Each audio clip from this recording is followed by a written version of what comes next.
So you're playing Genshin Impact and you're done playing on that expensive keyboard and want to move over to your expensive controller. Well, guess what? Genshin Impact does have controller support, but it comes with a few quirks. Let's talk about it. Welcome to BronzeDadPlays, where today we're walking through how to quickly get started with a controller in Genshin Impact, as well as what the difference is between a keyboard and mouse and a controller on the PC. If you're looking for a mobile experience, there are other videos for that, just not on my channel. And if you're looking for the PS4, well, that's already a controller, so, you know, just play the game. The good news about trying to use a controller in Genshin Impact is that it's mostly plug and play. If you're just getting started and you go to your settings menu, you'll notice that keyboard is your only option for keys. However, as soon as you plug in a controller, this will automatically update to have a controller option available for you. The game can recognize what type of controller you're using. I used both a DualShock 4 as well as an Xbox Pro Elite controller, and both worked just fine. Now, as soon as you plug in your controller, you will notice that the frame of the UI changes. I'm not entirely sure why the UI changes size, and I honestly can't find a UI size setting anywhere in the settings, so this is just one of those random things, but something to note.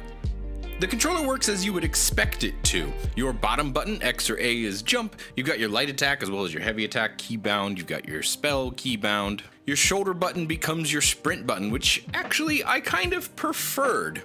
By tapping that right shoulder button, you go into your dodge animation, which gives you a slight burst of speed. If you hold down that shoulder button, then you go into a full sprint and begin draining your stamina.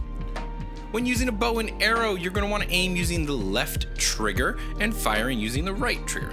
This is typical controls for any game, so hopefully you've been able to pick it up pretty fast. This differentiates your long draws and your short draws, which may not be differentiated on the keyboard unless you choose to with the button R. So again, this is kind of unique, kind of interesting. I like it.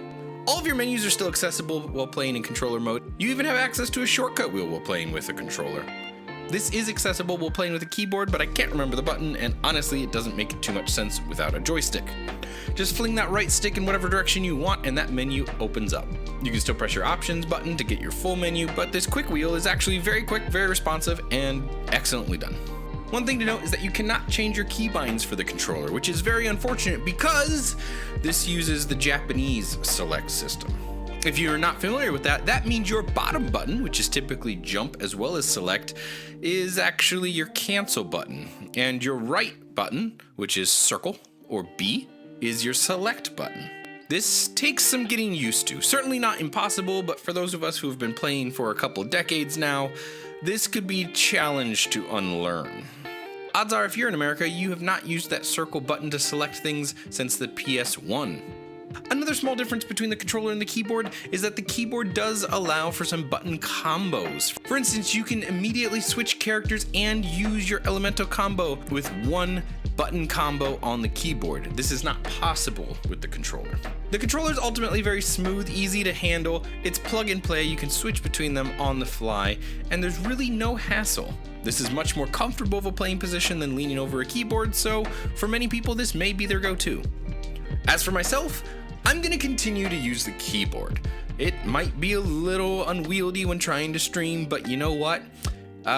There's one major factor here. While trying to capture for this video, I accidentally wasted a wish.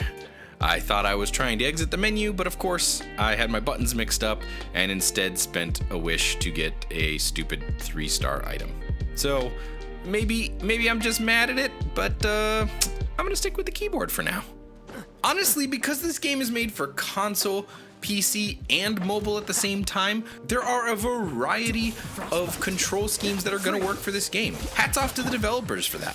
As a side note, I have played the game a little bit on my mobile device, and honestly, it's pretty smooth there too. The controller scheme most matches the mobile scheme, so if you're trying to get used to those buttons and where those are located, where the UI is framed up, maybe that's something to consider.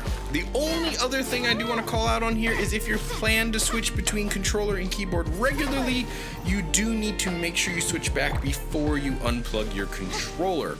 The controller scheme will be stuck as the main scheme unless the controller's plugged in and you switch it to keyboard. So just keep that in mind. I hope you're having a great time with Genshin Impact. I know I certainly am. I'm about to hit adventure level 15 here, which means unlocking even more stuff to do in this fantastic free-to-play game.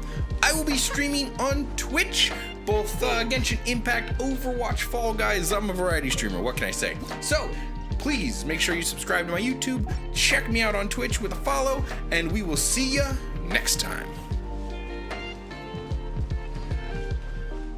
By royal decree,